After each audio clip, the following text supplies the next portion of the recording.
Hello everyone, welcome to my channel Shraddha's Gita Challenge Day 26 શ્લોક number 26.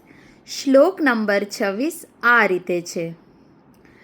તત્રાપશ્ય સ્થિતાન પાર્થઃ પિતॄનથ પિતામહાન આચાર્યાન માતુલાન ભ્રાતॄન પુત્રાન પૌત્રાન સખીંસ્તથા સ્વશુરાન સુહૃદશ્ચૈવ સેનયોરુભયોરપી.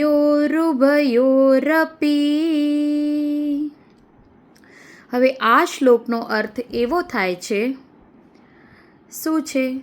તત્ર, તત્ર એટલે ત્યાર પછી, પશ્યન, અપશ્યન, પશ્યન એટલે જોયું, તત્ર તત્રા પશ્યન સ્થિતાન ત્યાં સ્થિત થયેલા, ત્યાં ઊભા રહેલા, પાર્થન કોણે જોયા? પાર્થે, પાર્થ એટલે અર્જુન. પિતૃનથ કોને જોયા? પિતાઓને જોયા. પિતૃનથ પિતા મહાન દાદાઓને જોયા. પછી આચાર્યાન આચાર્યોને જોયા. માતુલા મામાઓને જોયા. ભ્રાતૃન ભાઈઓને જોયા. પુત્રાન પુત્રો હતા, પુત્રોને જોયા. પૌત્રાન પૌત્રોને જોયા. પિતૃનથ પુત્રાન પૌત્રાન સખીન, સખીન એટલે મિત્રોને જોયા. સ્વસુરાન સસરાઓને જોયા. અને સુહૃદયશ્ચ હૃદય, જે હૃદય સાથે જોડાયેલા છે, મારા શુભ ચિંતકો છે એને. સેનયો બંને સેનાઓ, સેનયો એટલે સેનાઓ, રૂભ્યો બંને સેનાઓની વચ્ચે ઊભા રહીને, બંને સેના વચ્ચે ઊભા રહીને એમને જોયા. હવે આ શ્લોકનો અર્થ એટલો જ થાય છે કે અર્જુન બે સેનાઓ વચ્ચે ઊભા રહીને એને એના પિતા, દાદા, પિતાઓ, દાદાઓ, આચાર્યો, મામાઓ, ભાઈઓ, પુત્રો, પૌત્રો, મિત્રો, હૃદયના શુભચિંતકો, સસરાઓને બધાને એમને બંને સેનાઓના વચ્ચે ઊભા રહી બંને સેનામાં કોણ કોણ છે એમને જોયા. બરાબર છે? આ શ્લોકનો અર્થ આટલો થાય છે.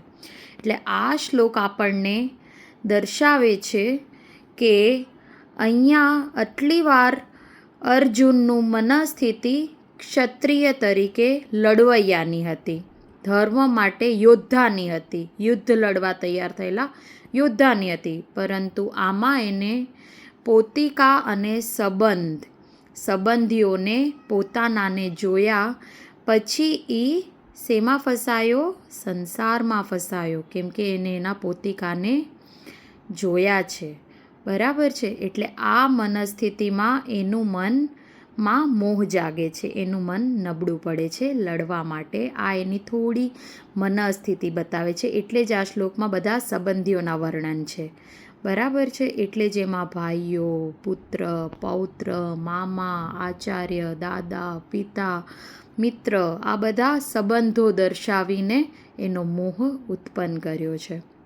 એટલે થોડી એની મનસ્થિતિ અહીંયા ઢીલી થયેલી દેખાઈ રહી છે. હવે આ શ્લોકની આપણા સાથે રિલેટ કરીએ ને, તો આપણા અંદર આ ગડમથલ કાયમ આપણી અંદર ચાલતી જ હોય છે મનુષ્યના જીવનમાં. જેમ કે કુરુક્ષેત્ર મેદાન એ આપણું શરીર અથવા મનનું આપણે કહીએ ને દર્શાવે છે કે કુરુક્ષેત્ર એ આપણું શરીર છે અને મન છે. બરાબર છે?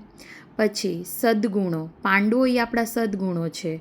ધર્મ, સત્ય, નિષ્ઠાથી હાલવું, હંમેશા સત્યથી જ જીવવું. બરાબર છે. એ આપણે પાંડવોનું રૂપ આપી શકીએ. કામ, ક્રોધ, લોભ, મોહ, મત્સર કૌરવોનું પ્રતીક આપણી અંદર કહી શકાય છે. અને શત્રુ, અતિ પ્રિય શત્રુ ભીષ્મ પિતામહ અને ગુરુ દ્રોણાચાર્ય એ શત્રુ સંબંધી, એ આપણી અંદર રહેલી કુટેવો, જે આપણી કુટેવો એટલી બધી આપણને પ્રિય હોય કે આપણે એને છોડી શકતા નથી હોતા. એટલે આ ભીષ્મ પિતામહ અને દ્રોણાચાર્ય એવા અતિ પ્રિય વહાલા હોવા છતાં એ મારા શત્રુ છે. એટલે મારે ધર્મ માટે એ વસ્તુ છોડવી પડે. એટલે ગમે એટલો પ્રિય હોય આપણી ટેવ, પણ આપણે એ શત્રુ છે. અત્યારે આપણી અંદર એ શત્રુ છે જોવા જઈએ તો, કે આપણને નુકસાન કરે છે. એટલે આપણે આપણી આદતને છોડવી પડે. એમ ધર્મ માટે અર્જુનને પણ એના પ્રિયને છોડવા પડે છે. બરાબર છે. આ શ્લોક આ રીતે દર્શાવે છે. એટલે ભગવાને એને ગીતાનું જ્ઞાન એમનેમ નથી આપી રહ્યા અર્જુનને. એની જ્યારે સંપૂર્ણપણે મનઃસ્થિતિ એકદમ મોહ હશે અને એ નાસીપાસ થવા માટે તૈયાર થઈ જશે ને 100%, ત્યારે ભગવાન એને ગીતાનું જ્ઞાન આપી અને એને સાચો રસ્તો બતાવવા માટે ગીતાનું જ્ઞાન આપી અને એને યુદ્ધ માટે લડવા તૈયાર થશે.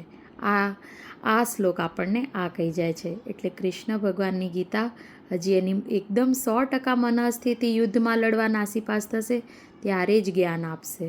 બરાબર છે ને. એટલે આ શ્લોક આપણને આ કહી જાય છે. એટલે હંમેશા ધર્મ માટે આપણી સામે પણ ઘણીવાર એવા પ્રશ્ન આવે કે ધર્મ અને સંબંધ અરસપરસ વિરુદ્ધ હોય ત્યારે ચૂઝ કરવું, આપણે મનોમંથન બહુ નબળું પડી જતું હોય છે.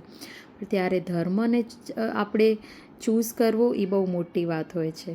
અને એ ગડમથલ જ આપણને આપણા જીવનમાં આગળ વધારવામાં, ધર્મથી જીવવામાં, કોઈ પણ ડિસિઝન લેવામાં આપણને મદદરૂપ થાય છે.